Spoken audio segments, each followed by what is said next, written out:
independência do Brasil. Dom João, quando ele chegou no Brasil, ele elevou o Brasil a Reino Unido de Portugal, Brasil e Algarves. O Brasil passou a ser reino com todas as características políticas e administrativas. E isso gerou uma insatisfação em Portugal. Aqui está Dom João. Em 1820, por conta dessas insatisfações, houve a Revolução do Porto. A cidade do Porto sediou uma grande mobilização contrária a Dom João, a monarquia que era na época absoluta, ou seja, só ele era quem mandava, administrava o Brasil. Os revolucionários, o que eles fizeram? Eles convocaram eleições para a instalação de uma Assembleia Constituinte. Por quê? Porque ele queria, formar uma Constituição. Justamente, eles queriam colocar que o rei, ele voltasse para Lisboa. Eles exigiram, o comprometimento, o compromisso de Dom João, que ele voltasse para Lisboa, para Portugal. E aí, aqui está o desembarque, do rei Dom João VI. E quando ele foi embora, ele deixou seu filho Pedro Alcântara. No Rio de Janeiro, Pedro Alcântara, ele formava uma constituinte exclusivamente brasileira. E essa constituinte gerada por Dom Pedro gerou uma insatisfação entre Portugal e Brasil, tá?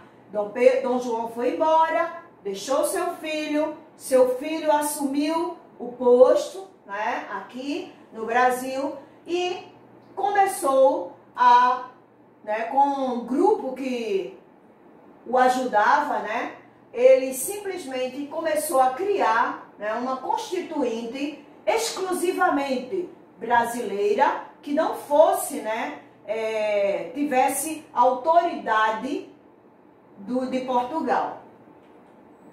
E aí o que aconteceu?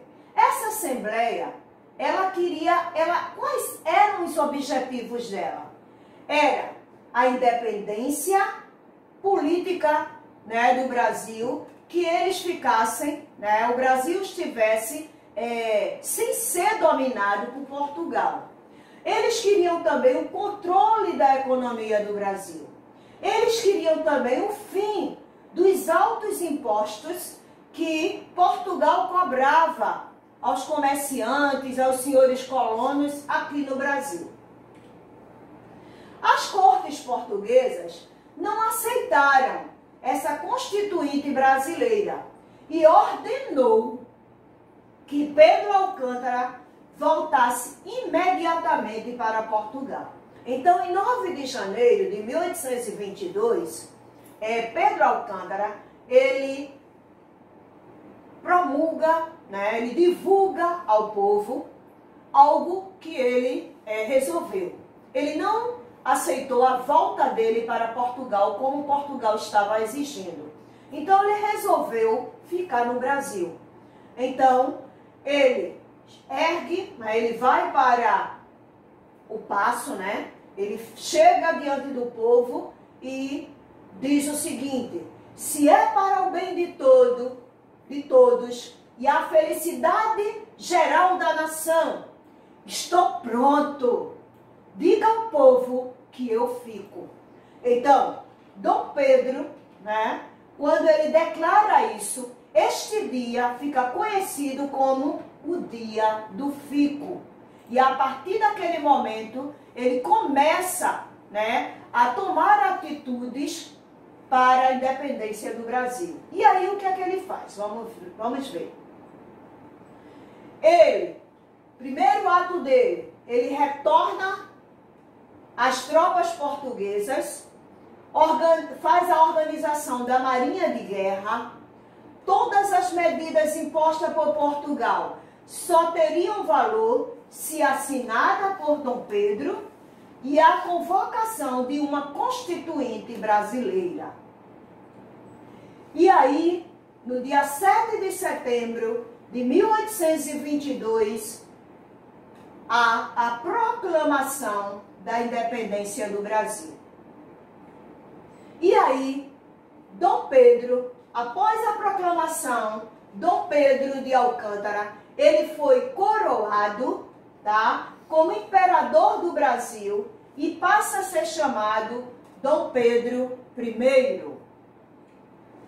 Portugal, depois disso, reconheceu a autonomia do Brasil, mediante o pagamento de uma indenização. Depois disso, gente, ocorreram várias revoltas dos portugueses que se posicionaram contra esse evento. Mas mesmo assim, o Brasil, a partir desse momento, ele se torna independente, ou seja, o Brasil passa a ter sua autorização política, sua autonomia política, econômica e social. O Brasil, a partir desse momento, o Brasil começa a ter uma atitude diferente, né? Não mais dominado, né, por Portugal, mas sim uma constituinte, né, com a Constituição brasileira a partir desse momento. E aí, vocês vão fazer as atividades da página 154 e 155, que corresponde a esse texto, a independência, tá? A proclamação, a independência, tá, do Brasil a partir deste momento, tá certo? E a gente vai ficando por aqui, lembrando que vocês peguem o livro, tá, gente? E acompanhem esse texto para que vocês possam também ter um conhecimento maior, né, e acompanhar com o livro de história. Até logo e tudo de bom para vocês.